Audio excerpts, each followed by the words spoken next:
Welcome to Sweet Life Beat Life. We hope this video helps. You start by prepping rice and the net so you get consistent texture. Rinse 1 cup rice in the mesh until water clears. This removes excess starch and prevents gumminess.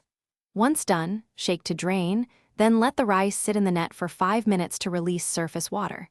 Make sure to check the net for holes. Small grains escape through tears. That initial rinse and inspection sets the stage for even cooking and avoids clumping later. You now position the net in your pot or steamer and add water based on rice type. White uses about 1:25 to 1. 5 cups water per cup rice. Brown needs more. Once the water reaches a full boil, reduce to low so the rice simmers gently. This prevents tearing the net from agitation and gives even heat. Make sure to cover the pot tightly. Steam traps heat. While it cooks, resist lifting the lid. Steam loss changes timing and texture. You finish by turning off heat and letting the rice rest in the net, covered, for 8 to 10 minutes so steam evens out moisture and firms grains. Once rested, lift the net, fluff rice gently with a fork to separate grains, then serve.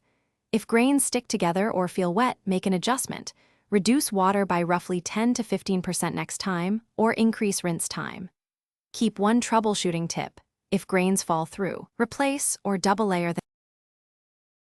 Thanks for watching. Consider subscribing if we helped you.